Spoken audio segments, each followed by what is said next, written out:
नमस्कार साथियों, कैसे हैं आप सभी का हार्दिक स्वागत है इस डिजिटल मंच पर। दोस्तों, जैसा कि आप देख रहे हैं आपके सामने है टॉपिक का नाम है सेल बायोलॉजी। जी हाँ, सेल बायोलॉजी में हम बात करने वाले हैं वन लाइनर क्वेश्चंस को लेकर। ये जो वन लाइनर क्वेश्चंस रहेंगे दोस्तों, सभी एग्ज़ाम के लिए काफ़ी महत्वपूर्ण रहने वाले हैं और ये जो क्वेश्चंस होंगे इनको हम वन बाय वन डिस्कस करने वाले हैं, जो एग्ज़ाम में आपसे पूछे जा चुके हैं और लगातार पूछे भी जा रहे हैं। चलिए दोस्तों, स्टार्ट करते हैं। सेल बायोलॉजी है और इसके अलावा दोस्तों आप याद रखें और इस चैनल को आप सब्सक्राइब कर लें, लाइक कर लें, शेयर कर दें, क्योंकि आने वाले टाइम में आप देखेंगे लगातार हम topic wise one liner series start कर चुके हैं और टॉपिक वाइज आने वाली है ये सीरीज, जिसमें हम बायो के सारे टॉपिक डिस्कस करेंगे। बायो के बाद फिर हम केमिस्ट्री और उसके बाद हम फिजिक्स के सारे टॉपिक्स हम डिस्कस करने वाले हैं। तो आज दोस्तों जो टॉपिक रहेगा वो है सेल बायोलॉजी का और ये बहुत ही महत्वपूर्ण टॉपिक है। ये ऐसा टॉपिक है जिससे हर एग्जाम्स में, कॉम्पिटिटिव एग्जाम्स में क्वेश्चंस पूछे जाते हैं। तो चलिए दोस्तों स्टार्ट करते हैं। यहाँ पर आप देखेंगे सबसे पहला क्वेश्चन है आपके सामने, कोशिका की खोज किसने की? कोशिका की खोज किसने की? Who discovered the cell? तो आपको पता होना चाहिए दोस्तों, रॉबर्ट हुक नाम के एक साइंटिस्ट हुए। रॉबर्ट हुक नाम के साइंटिस्ट ने 1665 यानी कि 1665 में क्या किया? इस सेल की खोज की थी। और आपको याद रखना है, इन्होंने जो खोज की थी एक कॉर्क का पीस था।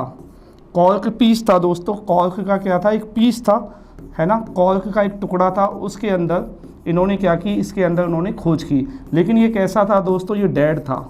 ये कैसा था दोस्तों? डेड था, यानी कि मरी हुई कोशिका पीस था। तो डेड कॉर्क पीस में इन्होंने क्या किया? सेल की खोज की। इसलिए हम कहते हैं कि इन्होंने जो कोशिका खोजी थी वो कैसी थी? डेड सेल थी। तो कोशिका की खोज करने वाले कौन है दोस्तों? रॉबर्ट हुक हैं।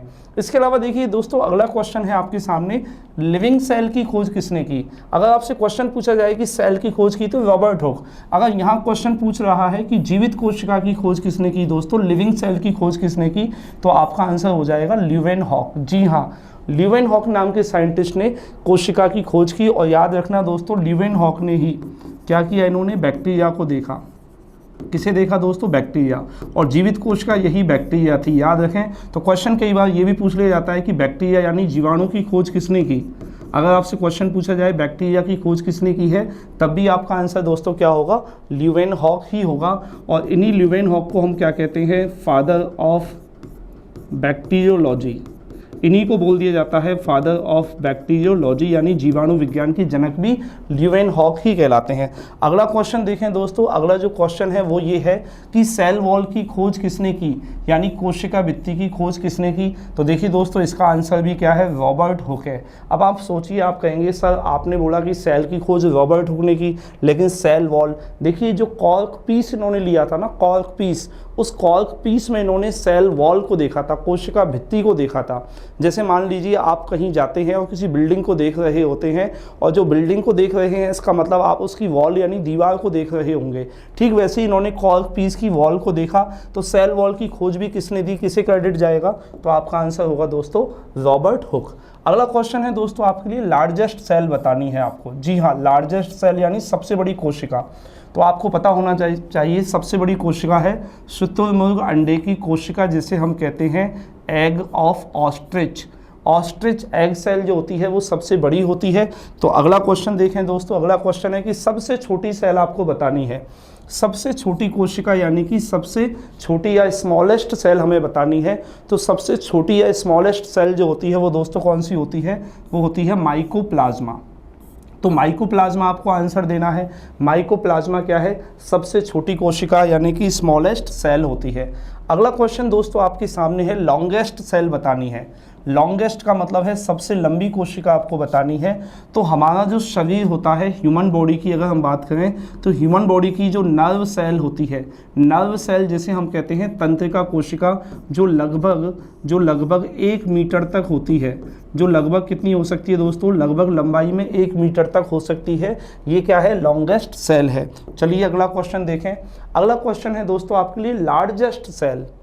अगला क्वेश्चन क्या है दोस्तों आपके लिए? लार्जेस्ट सेल रहेगा, जिसे हम कहेंगे सबसे बड़ी। क्या है दोस्तों? ये रक्त कोशिका है। ये भी ध्यान रखें, ये है दोस्तों लार्जेस्ट ब्लड सेल। अब यहाँ पर आपको याद रखना है, लार्जेस्ट ब्लड सेल अगर आपसे पूछा जाए तो ये क्या है दोस्तों? मोनोसाइट है। देखिए मोनोसाइट जो होती है दोस्तों, ये WBC का ही एक टाइप होता है। WBC जिसे हम क्या कहते हैं? जिसे हम कहते हैं white blood white blood corpus cells इसे बोला जाता है। क्या बोला जाता है? वाइट ब्लड कॉर्पस सेल्स बोला जाता है। और ये जो वाइट ब्लड कॉर्पस सेल्स होती हैं, इन्हीं का एक टाइप या प्रकार होता है जिसे हम क्या कहते हैं? मोनोसाइट कहते हैं। तो सबसे बड़ी रक्त कोशिका या ब्लड सेल कौन सी है? तो आंसर होगा मोनोसाइट। ठीक है, अगला क्वेश्चन है दोस्तों सेल वॉल। देखिए सेल वॉल से फिर क्वेश्चन आया, लेकिन अब यहाँ पर जो क्वेश्चन पूछा गया है आपसे वो ये पूछा गया है कि सेल वॉल बनी किसकी होती है?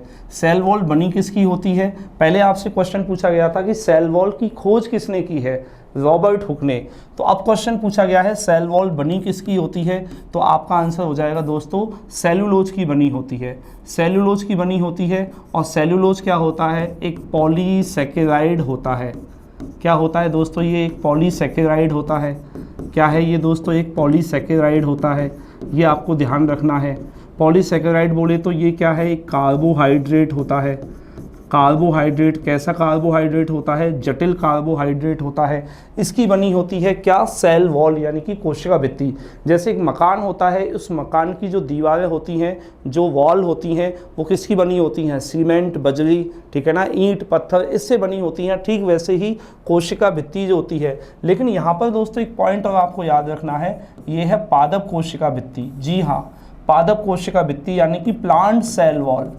क्योंकि ये जो सेल वॉल होती है ना दोस्तों, ये केवल प्लांट में ही होती है, तो प्लांट सेल वॉल भी इसे बोला जा सकता है। चलिए अगला क्वेश्चन देखते हैं। अगला क्वेश्चन दोस्तों है जो फंगाई होती है ना, फंगाई जिसे हम कहते हैं कवक, या इसे दोस्तों फंजाई भी बोला जाता है। फंजाई यानी कि जो कवक होती है, इस कवक की सेल वॉल किसकी बनी है? इस कवक की सेल वॉल यानी कि कोशिका भित्ति बनी होती है। अब बोला गया है फंगल सेल वॉल किसकी बनी है? Fungal cell wall is made up of what? ठीक है, तो आपको याद रखना है काइटिन। बहुत अच्छा क्वेश्चन है। ये जो फंगल सेल वॉल होती है दोस्तों, कवक की कोशिका भित्ति किसकी बनी होती है? काइटिन की बनी होती है। किसकी बनी है दोस्तों? काइटिन। ये सब वो क्वेश्चन है दोस्तों जो एग्जाम में आपसे पूछे जाते हैं। इस वीडियो को ज़्यादा से ज़्यादा शेयर कर दें और लगातार इस तरह की हम वन लाइनर सीरीज कंटिन्यू करेंगे, तो आप ये वीडियो ज़रूर देखें। इससे 100% आपको एग्जाम में क्वेश्चन मिलेगा। अगला क्वेश्चन देखें दोस्तों, माइटोकॉन्ड्रिया को क्या कहा जाता है? ये सभी जानते हैं। माइटोकॉन्ड्रिया को हम क्या कहते हैं? Power house. पावर हाउस क्यों कहते हैं? आप देखिए अपने आसपास का जो एरिया होता है, उस एरिया में कहीं ना कहीं कोई पावर हाउस होगा जिससे आपके घर के लिए, आपके एरिया के लिए इलेक्ट्रिसिटी यानी कि विद्युत ऊर्जा की सप्लाई होती होगी। वैसे ही हमारी सेल के अंदर पावर हाउस क्या है? ये है माइटोकॉन्ड्रिया।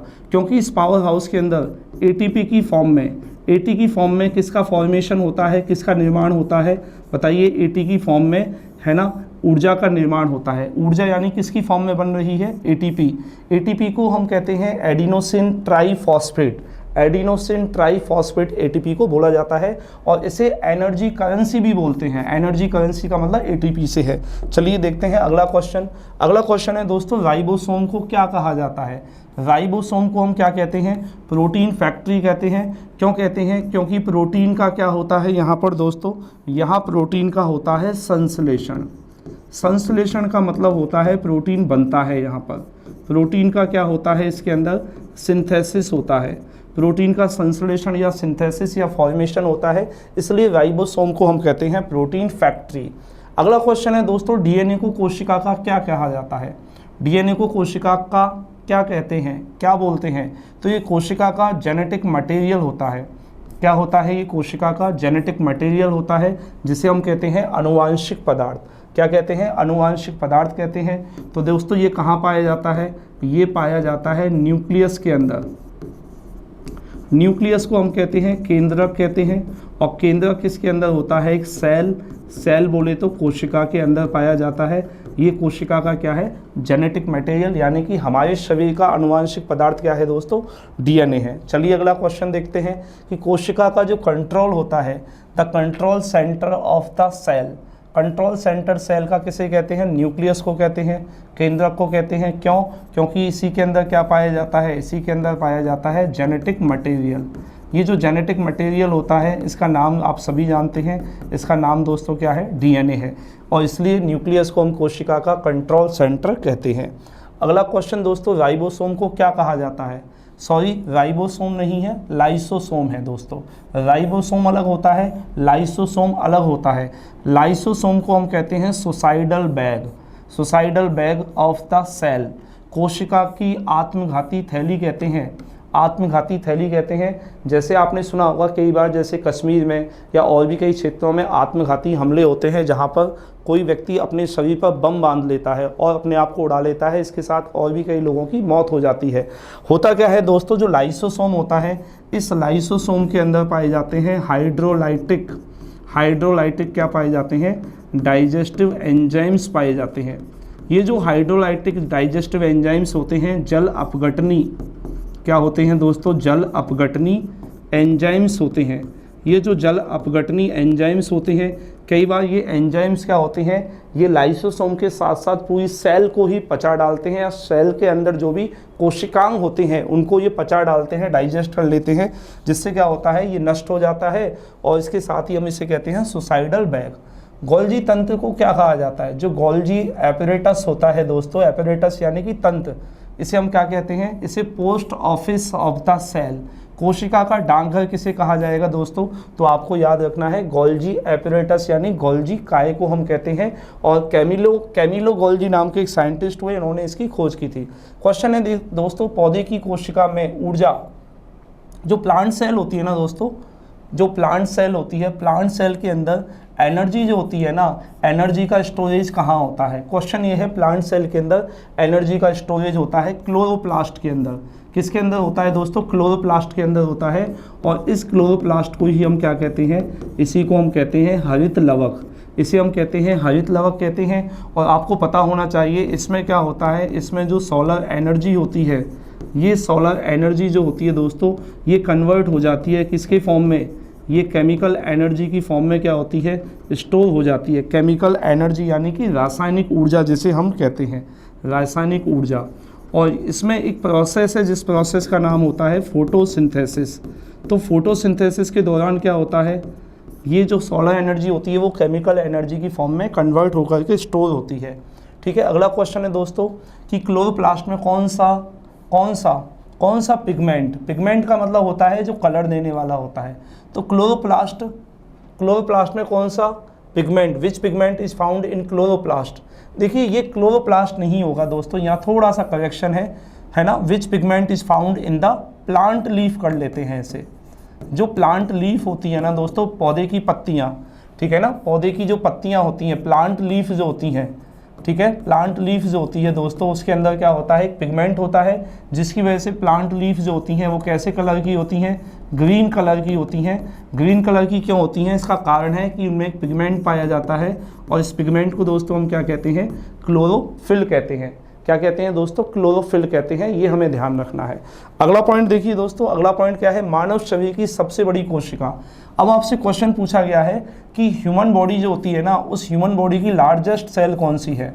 तो आपको याद रखना है ओवम यानी कि एग सेल। ओवम को ही हम एग सेल यानी कि अंडाणु कोशिका कहते हैं, अंडाणु कहते हैं, या इसे एग सेल कोशिका, अंडे की कोशिका भी कहा जाता है। अगला क्वेश्चन है, मानव शरीर की सबसे छोटी कोशिका बतानी है दोस्तों। हमारी बॉडी के अंदर, ह्यूमन बॉडी के अंदर सबसे छोटी सेल कौन सी है। मानव शरीर के अंदर जो सबसे छोटी कोशिका होती है दोस्तों, उसे हम कहते हैं क्या, स्पर्म यानी कि शुक्राणु कहते हैं। ये जो शुक्राणु होते हैं, स्पर्म होते हैं, इनको बोला जाता है सबसे छोटी कोशिका यानी कि स्मॉलेस्ट सेल। किसके अंदर बोला जाता है, ह्यूमन बॉडी के अंदर। और इनके अंदर दोस्तों 23 क्रोमोसोम होते हैं। 23 क्या होते हैं दोस्तों, इनके अंदर क्रोमोसोम होते हैं, या इन्हें क्रोमोसोम भी कहते हैं। क्रोमोसोम का मतलब होता है गुणसूत्र पाए जाते हैं। कितने होते हैं, केवल 23 होते हैं, आप ये ध्यान रखें। तो ये सबसे छोटी सेल होती है ह्यूमन बॉडी के अंदर। अगला पॉइंट है दोस्तों, कोशिका सिद्धांत किसने दिया। कोशिका सिद्धांत जिसे हम कहते हैं सेल थ्योरी, किसने दी। ये जो सेल थ्योरी दी गई थी दोस्तों, याद रखना, दो साइंटिस्ट हुए, नाम है स्लीडन और स्वान। स्लीडन और स्वान नाम के, जैसे स्लाइडन भी बोलते हैं, स्लाइडन या स्लीडन और स्वान नाम के दो साइंटिस्ट हुए। इन्होंने दोस्तों सेल थ्योरी यानी कि कोशिका सिद्धांत दिया। इन्होंने ही कोशिका के बारे में कई बातें बताई, जैसे कि कोशिका हमारे शरीर की या किसी लिविंग ऑर्गेनिज्म की क्या होती है, स्ट्रक्चरल एंड फंक्शनल यूनिट होती है, यानी संरचनात्मक और क्रियात्मक इकाई होती है, ठीक है ना। ये सेल थ्योरी ने ही इसके बारे में बताया। तो स्लीडन और स्वान 2 साइंटिस्ट हैं, इन्होंने कोशिका सिद्धांत दिया। तो दोस्तों आज के लिए हम इस सीरीज में केवल 20 क्वेश्चन लेकर के आए हैं। अगला जो वीडियो रहेगा दोस्तों वो भी 20 क्वेश्चन का ही रहेगा। तो जितने भी वीडियो रहेंगे दोस्तों ये सारे वीडियो 20 क्वेश्चंस के रहेंगे और ये एग्जाम पॉइंट ऑफ व्यू से काफ़ी महत्वपूर्ण होने वाले हैं। इस वीडियो को देखने में मुश्किल से आपको 5 से 7 मिनट का समय लगेगा। ज़रूर देखें और इसे शेयर जरूर करें। धन्यवाद।